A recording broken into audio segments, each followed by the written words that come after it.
Hola, mi nombre es Micaela Constanza Carabajal, soy estudiante de la licenciatura en Antropología en la Universidad Nacional de Salta y esta conferencia es mi primer parcial para la cátedra optativa Identidades Étnicas y Estados Nacionales en América Latina, siglos XIX al XXI, dictada durante este año 2019 por el profesor Daniel Ontiveros. Esta conferencia fue denominada Revisión de una nueva interpretación y reflexión en torno al proceso revolucionario mexicano 1910-1940.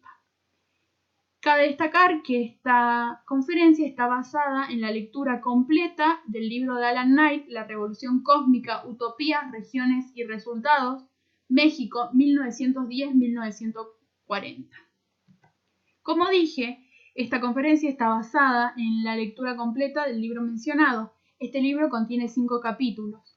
No es una exposición completa del libro, ya que de estos 5 capítulos, que si bien es lo que me sirvió para dividir en partes esta conferencia, de ellos solo tomé lo más importante o lo que yo consideré más importante que responda a los siguientes objetivos que están planteados para esta conferencia.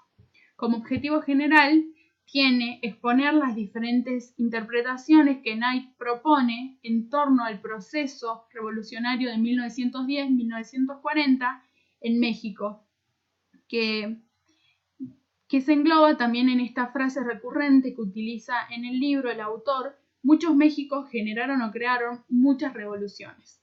Esto va a quedar más claro a lo largo de la exposición. Como objetivos específicos se tiene explicar por qué lo sucedido en México en el lapso mencionado se considera como un proceso revolucionario válido, exponer la regionalidad revolucionaria que identifica el autor, también presentar el papel del utopismo en la Revolución Mexicana y exponer y explicar las hipótesis de la olla de presión y de la revolución cósmica que da el autor. Por otro lado, definir las 4 coyunturas críticas que ayudaron a dirigir la trayectoria de la revolución y presentar criterios relativos de éxito técnico y éxito normativo de la Revolución Mexicana. Como primera parte es lo que se encuentra en el primer capítulo: revisionismo, antirrevisionismo y política. ¿Hay espacio para una nueva interpretación de la Revolución Mexicana? En este capítulo el autor plantea que tras el centenario de 2010 se realizaron en México coloquios para repensar la historia de la Revolución Mexicana. Allí determina que el debate en torno a la Revolución Mexicana posee implicaciones políticas, puesto que implica reflexionar sobre la relación entre la historia y la política en México, que él identifica que es recíproca, ya que la política afecta a la historia y la historiografía a la política. Sobre esto entiende que surgen 2 cuestiones que son sustanciales: cómo la historia de la revolución ha sido tratada por los historiadores y cómo la historia escrita afecta a la política mexicana. Explica que las respuestas a estas preguntas dependen del concepto y definición que se tenga del evento, si es un mito o un proceso histórico real. De los procesos históricos reales, explica el autor, son los que tratan de captar los historiadores, eventos o procesos que tienen una coherencia real y que son unidades de análisis histórico válido.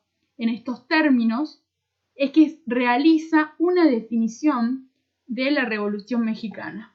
Así dice que la Revolución Mexicana fue un movimiento político, militar y socioeconómico, además cultural, que en su forma armada comenzó a partir de 1910 y que movilizó a una gran cantidad de mexicanos que compartían motivos, que era la antipatía hacia el régimen porfirista, y cuyas metas fueron expresadas en una serie de planes, manifiestos y artículos, y en muchas acciones colectivas como rebeliones, motines, riñas, asesinatos, vendetas, entre otros.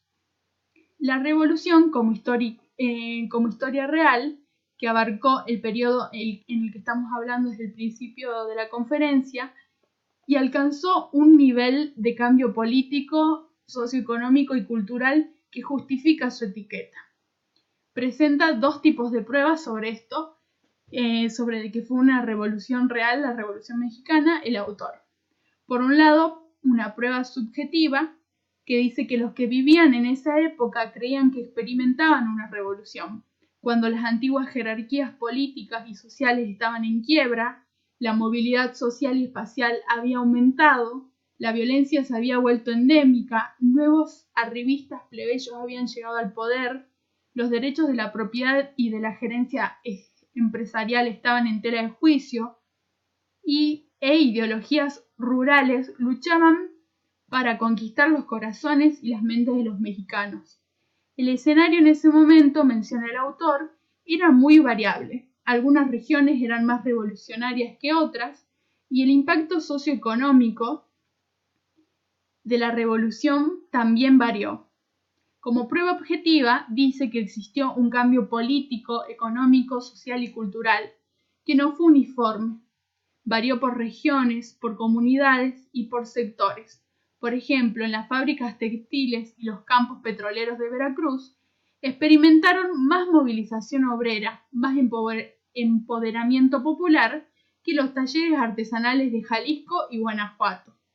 Entre 1910 y 1940, el sistema de gobierno en México cambió radicalmente, de uno oligárquico y personalista a otro más popular, basado en organizaciones masivas. Con esto se dio, según el autor, cierto grado de empoderamiento a las masas. Los latifundios del porfiriato fueron repartidos, la industria petrolera fue nacionalizada, hubo grandes movimientos de sindicalización, anticlericalismo y se promovía la educación socialista. Ante esta gran modificación en el sistema político y en el orden socioeconómico, reafirma el autor que la etiqueta de Revolución Mexicana en este lapso, 1910-1940, es más que justo. En este sentido, la Revolución de 1910-1940 fue un fenómeno histórico real y definido, y por lo tanto una unidad de análisis válida, que ha producido en su historiografía varios ismos, revisionismos, antirrevisionismos y posrevisionismos. Por un lado, una historiografía primaria, es la hecha por los propios participantes. Por otro lado, también se identifica una secundaria, que se subdivide en tres: la académica, la política y la popular. El autor, en el caso del libro, se concentra principalmente en la historiografía revolucionaria de la corriente académica, que dice que es la que más conoce.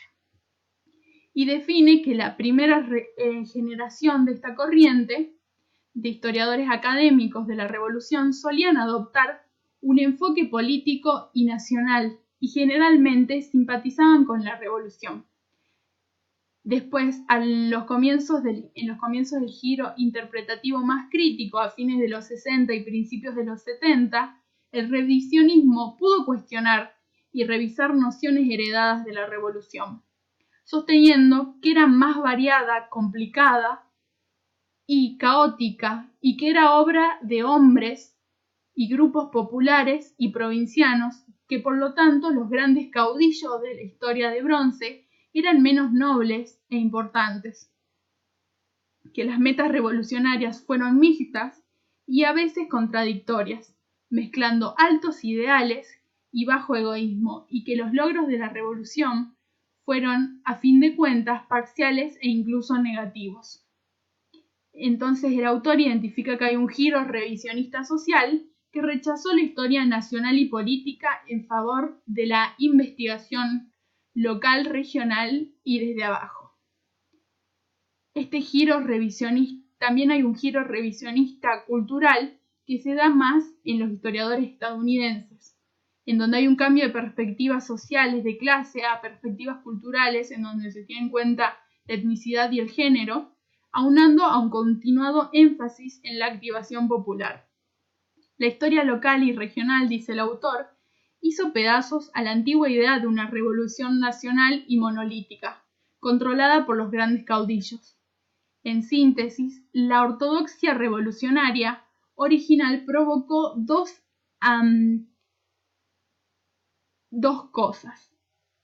antítesis revisionistas, la social y la cultural. Ellas introdujeron nuevas perspectivas y así cambiaron la dirección de la investigación. La perspectiva post-revisionista crítica a la ortodoxia oficial tenía una gran preocupación por las perspectivas subalternas y provincianas, en donde los campesinos eran considerados como individuos y las comunidades rurales como divididas y discernidoras, capaces de poder negociar y navegar en este contexto revolucionario. Y también en este sentido, el Estado se veía más débil y limitado. En términos políticos, el posrevisionismo se debe en parte a cambios y tendencias historiográficas internalistas y externalistas. La declinación y la caída del PRI ha liberado a los historiadores, dice el autor, del abrazo de la historiografía oficial. Cabe destacar que el caso de México, el régimen del PRI mantuvo un monopolio político durante unos 70 años y que siendo un partido de orígenes revolucionarios, buscó su legitimidad en términos revolucionarios. Sin embargo, forjar un mito o una metanarrativa revolucionaria oficial costó bastante tiempo y esfuerzo. El curso de la historia académica, dice el autor, que es diferente a la trayectoria de la historia política. La historia puesta al servicio del Estado priista, si bien ambas comienzan con la antigua ortodoxia de una revolución popular, progresista y patriótica, el PRI se pegó a este mito mucho después de que el mito dejara de corresponder a la realidad y mucho después de que gran parte de los historiadores hubiese adoptado posturas revisionistas.